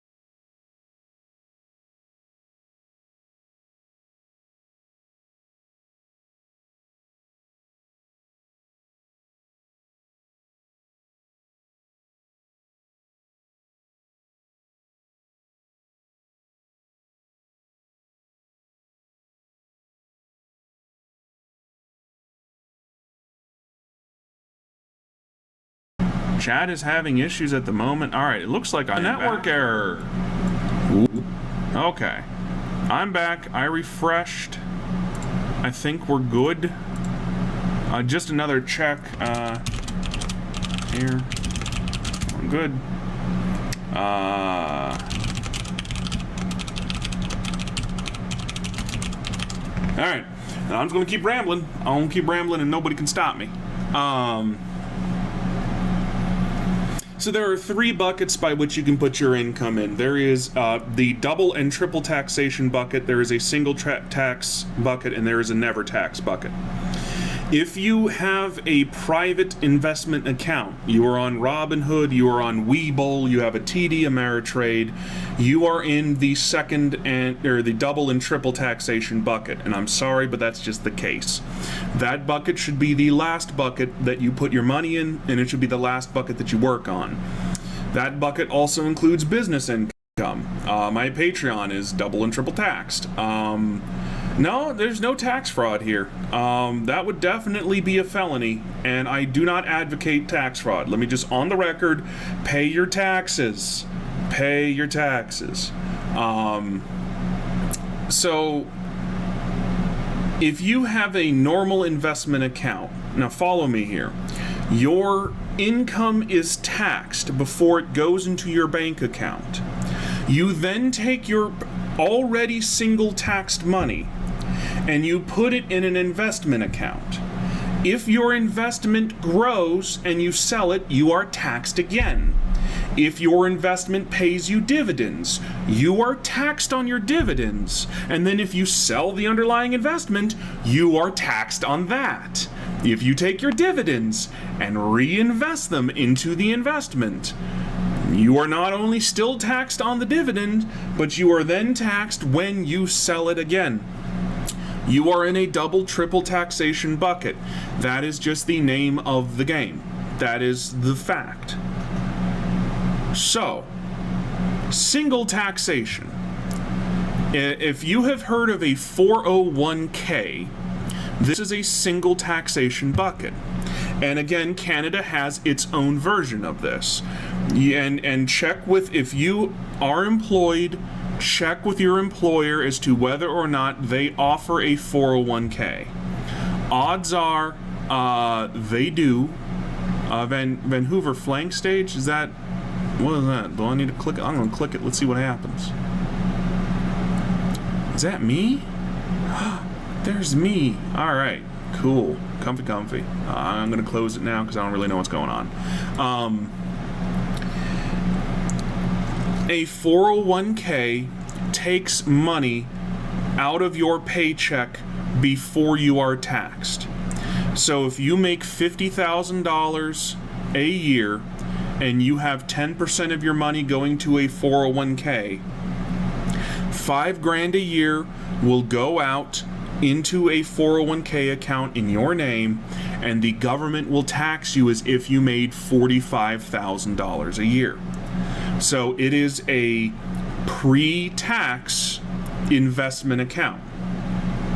When you turn ripe old age, 70 is when minimum required distributions happen, but if you retire at 65 or retire at 60, whatever it might be, when you retire, that money is then taxed. So let's just use a big number here. Let's say $1 million.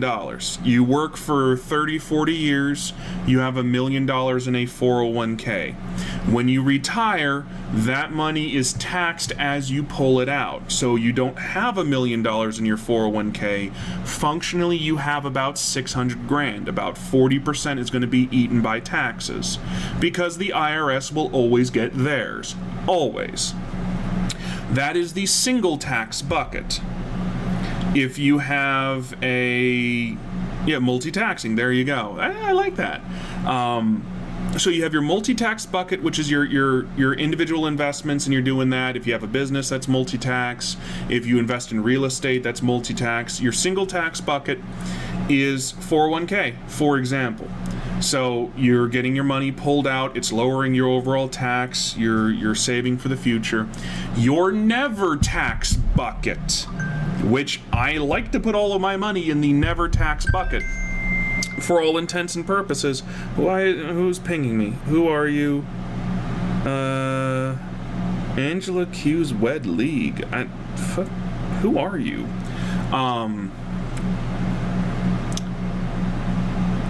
In the never tax bucket is something called a Roth IRA. ROTH IRA. Canada has their own version. And basically what it is you take your income is taxed, your $50,000 is taxed, and so now you've got 40 grand left over, or 35,000, give or take. You have that much money to live off of. You take some of that money and you put it in a Roth IRA. It grows tax-free because it was already taxed. And when you retire, you pull it out tax-free because it was already taxed. So the difference between a 401k and a Roth IRA, if you have $1 million in each, is that in $1 million in a 401k is actually 600 grand. $1 million in a Roth IRA is $1 million. You can do whatever you want to with it, and it's your money. But you have limits on all of these. For a 401k, your limit is something like $20,000. For a Roth IRA, your limit is $6,000. Because again, the IRS wants to make money. They don't want you just to put everything in a tax advantaged account and then that's that. I would, if I was anyone here and we're talking about the accumulation phase and we are just starting out and all I have is my normal job and I don't have a side business and all that other good stuff, first thing I would do is just, of course, $3,000 into a savings account just as an emergency buffer, just to save me if something bad happens. Second thing I would do is, if I have a 401k, I would go up to my employer's match because I am doubling my money. So I'd go up to my employer's match and then I would take as much money as I could, as long as I'm making under 180,000 US dollars a year. I can put 6 grand into a Roth IRA. I would put 6 grand into a Roth IRA. That would be my number one way to save and accumulate wealth for retirement. The rest of the money I can then play around with. I can find little things to invest in. I can do whatnot, what have you. I mean, my new personal addiction is investing in magic cards and in flesh and blood cards as well. So I'm doing a little bit of collectible speculating, but that's all play money. The lion's share of my retirement money is in a 401k and in my Roth IRA.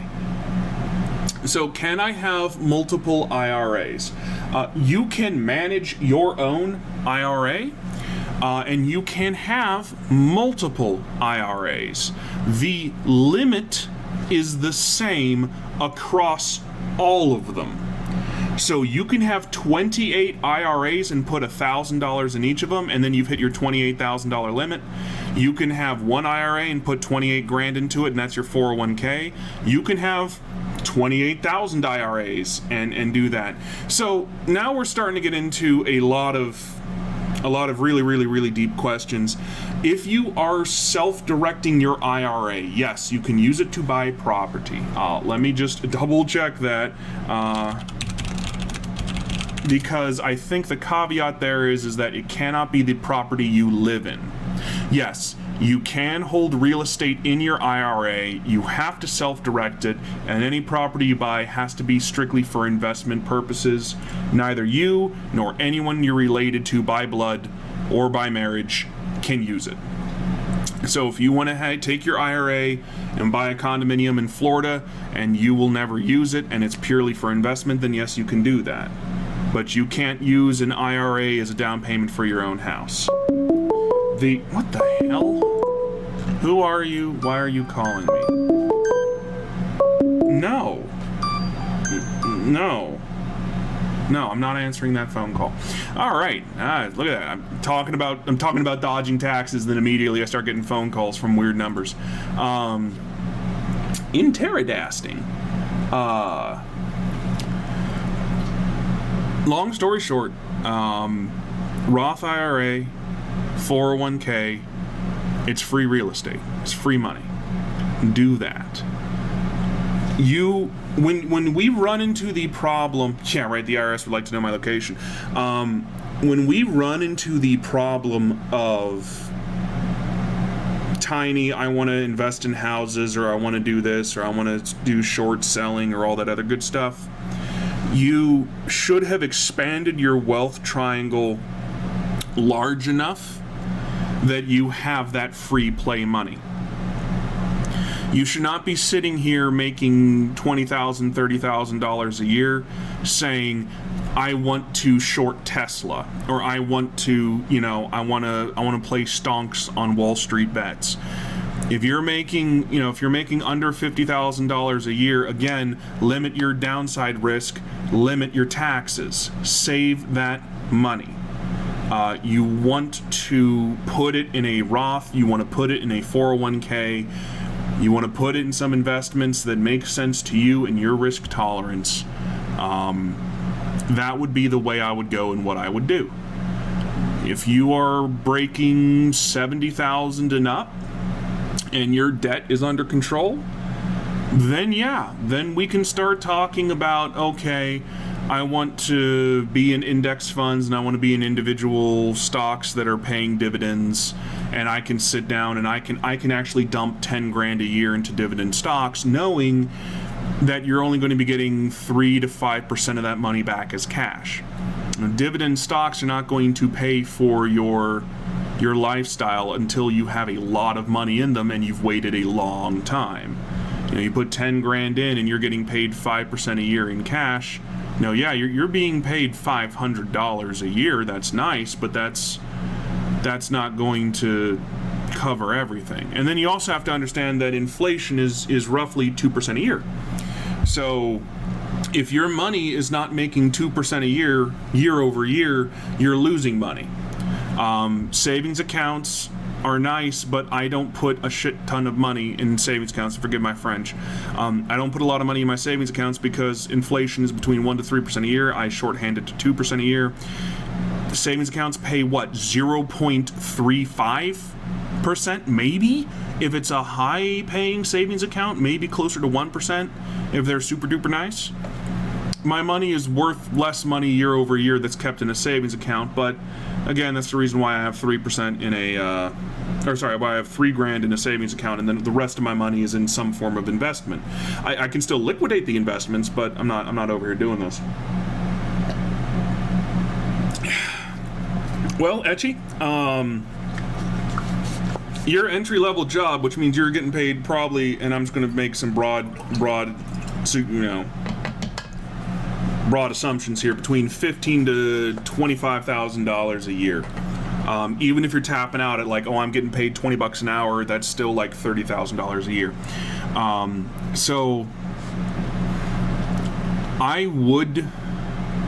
So you're working an entry-level job while you work on your music. I would definitely have your music as plan B. So don't ignore your music, but invest in your main job. Invest in your career.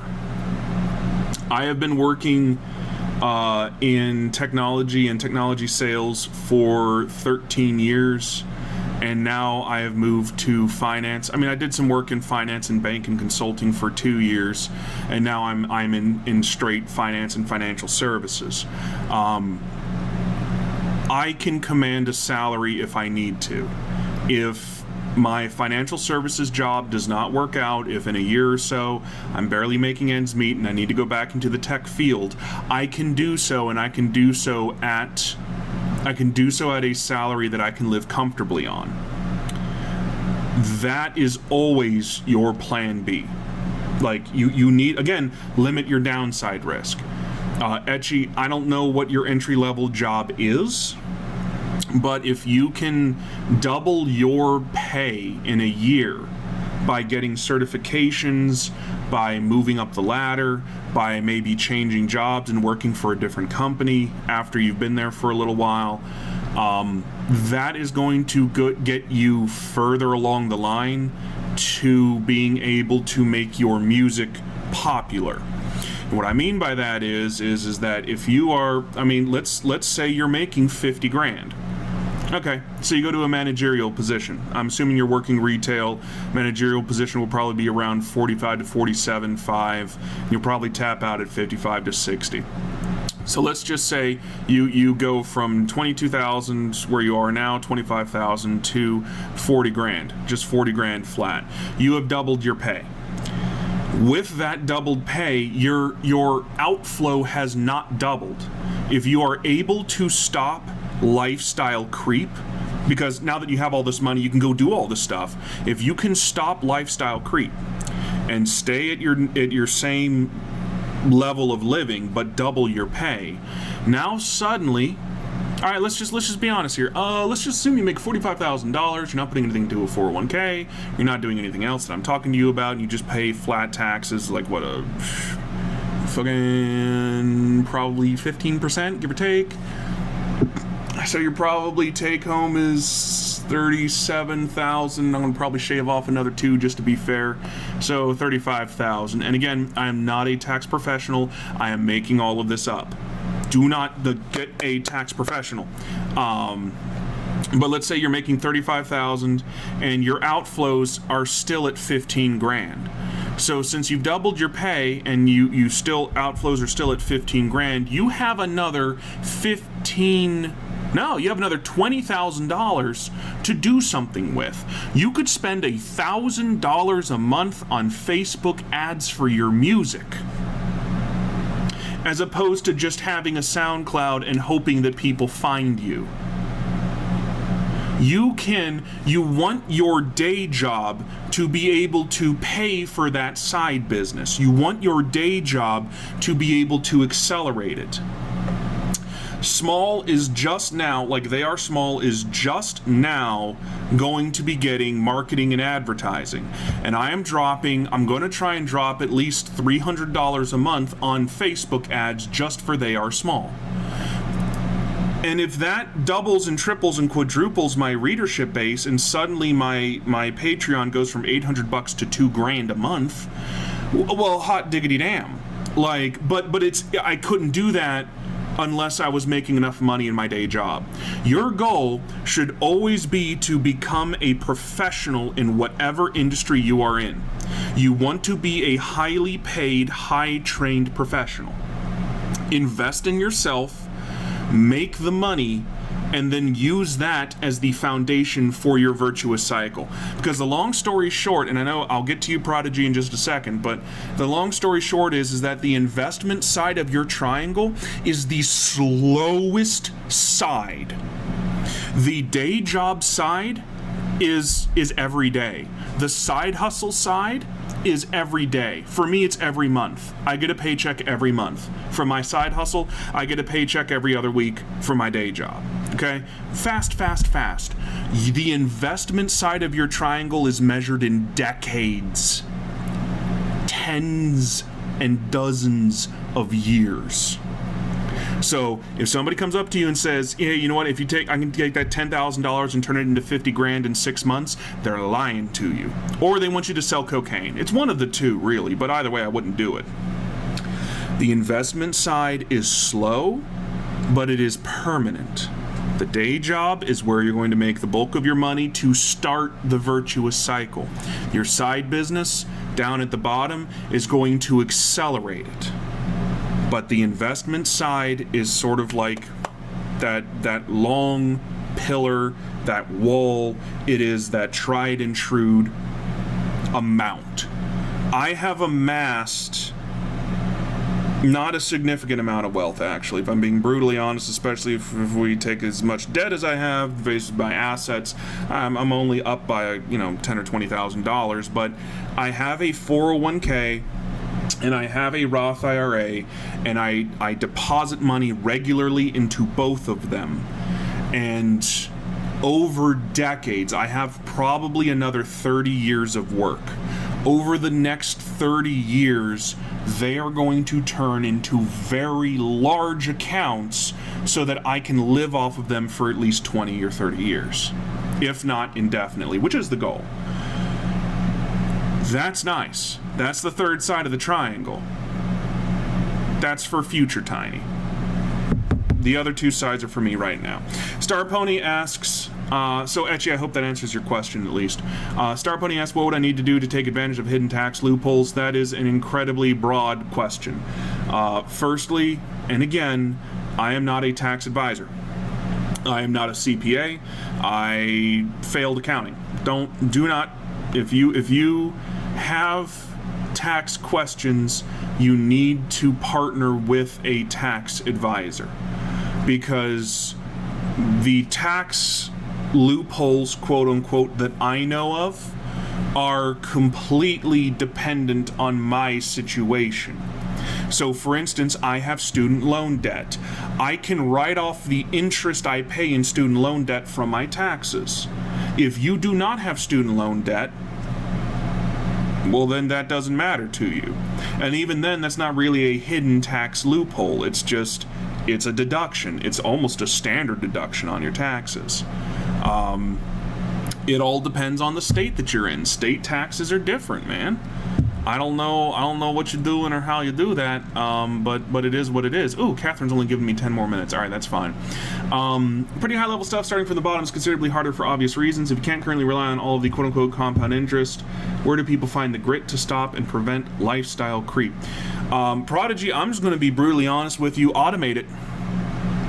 You automate it.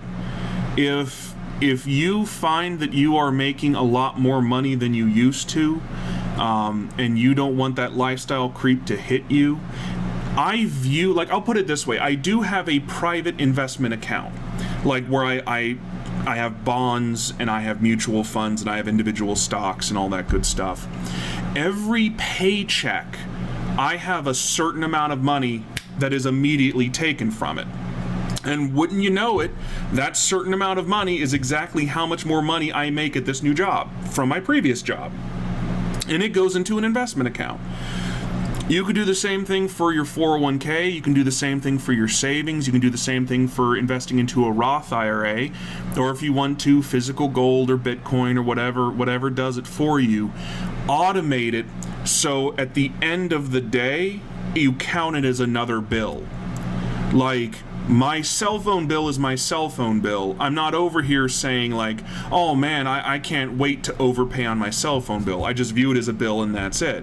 If you view an automatic deposit of your money into a 401k as another bill, or an automatic deposit of money into a Roth IRA as a bill, like remember, it's a $6,000 limit if you're making under, I think, $150 a year or $180 a year. So it's a $6,000 limit. That's $500 a month. If you're getting paid every other week, that's a $250 bill a week, or every other week. You know what I'm saying? Like, that can eat a significant amount of your quote-unquote new money, and it's going to future you, and you can't touch it right now.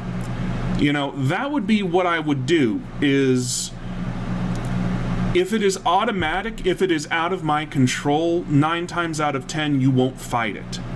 So the reason why people don't fight a lot of things is because they just view it as out of their control, or that's just the way things are, and then that's how it is. So if you want to stop lifestyle creep, make it automatic. If you do have outstanding student loan debt, make it so that you automatically overpay on it.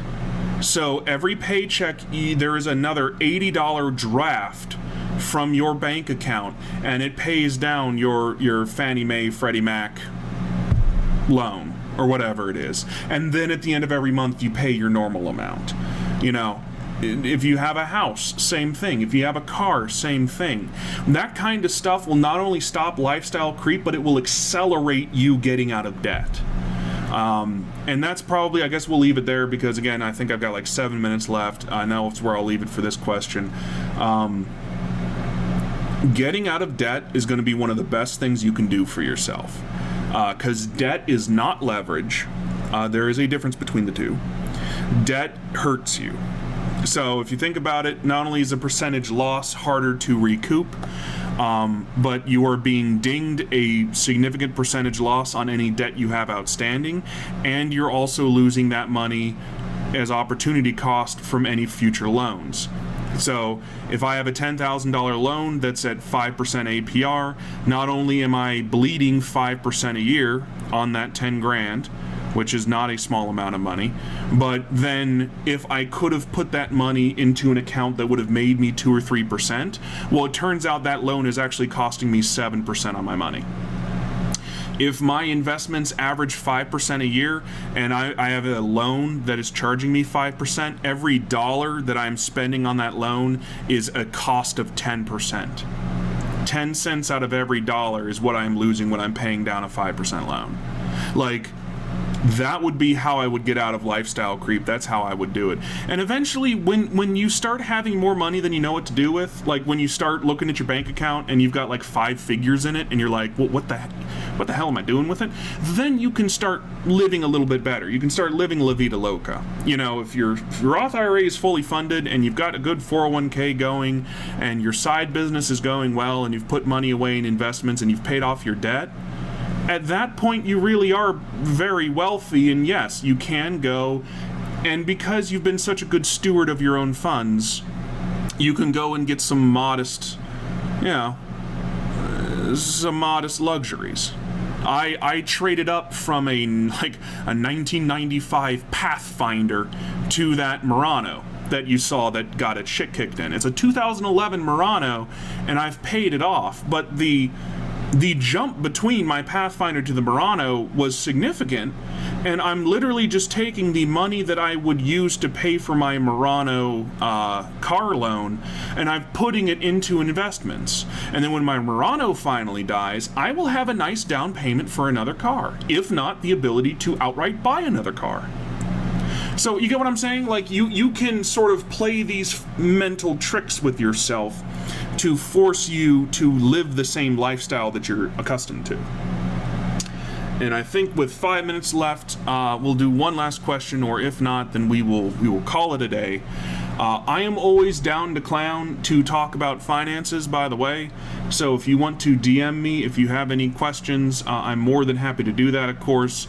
I'm doing that and this previous conversation and this conversation right now in a completely, we don't have a business relationship, to put it lightly, so I'm doing it in a very casual entertainment sort of way. If you're coming to a pony convention for actual life advice, I don't know about that. But yeah, I'm always down to clown to talk about this. I'm always down to clown to help people with their business. I'm always down just to chat about this kind of stuff. Any last questions in the last 4 minutes of our time together?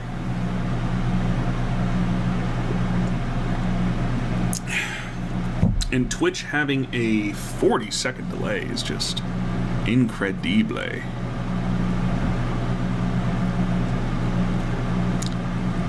See, everybody typing, that's good.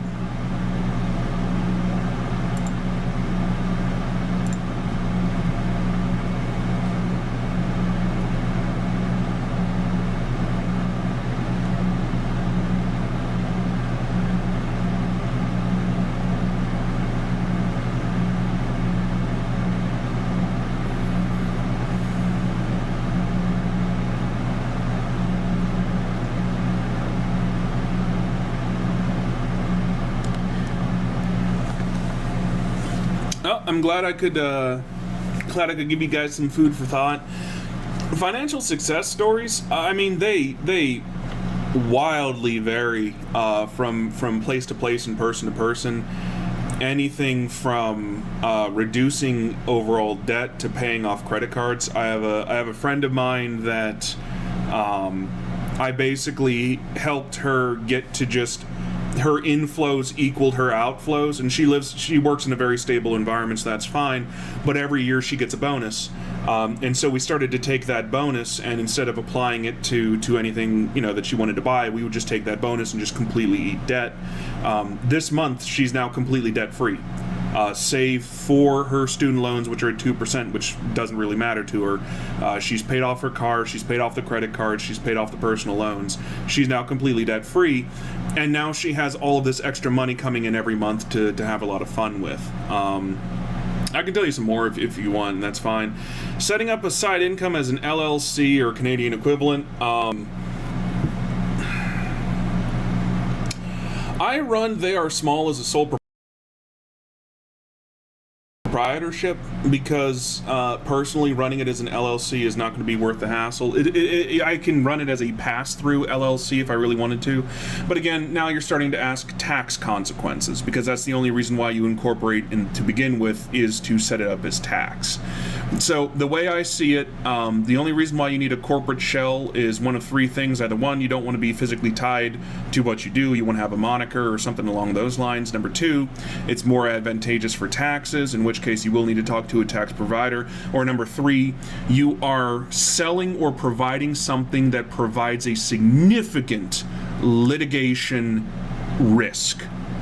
If you are a masseuse, you're a chiropractor, you're selling bath water, whatever it is, you want the corporate legal shell to protect you and your assets personally from anybody suing you for malpractice or sickness or death or something like that.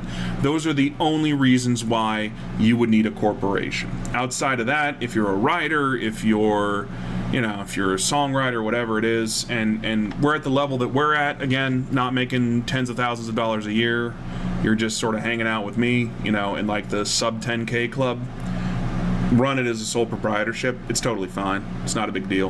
When you do become a big deal, you will run it as a corporation, because that will provide tax benefits. So that is my recommendation, and we are exactly at 10 o'clock, and I think we are good to go. Let me just, Catherine, go ahead. So yeah,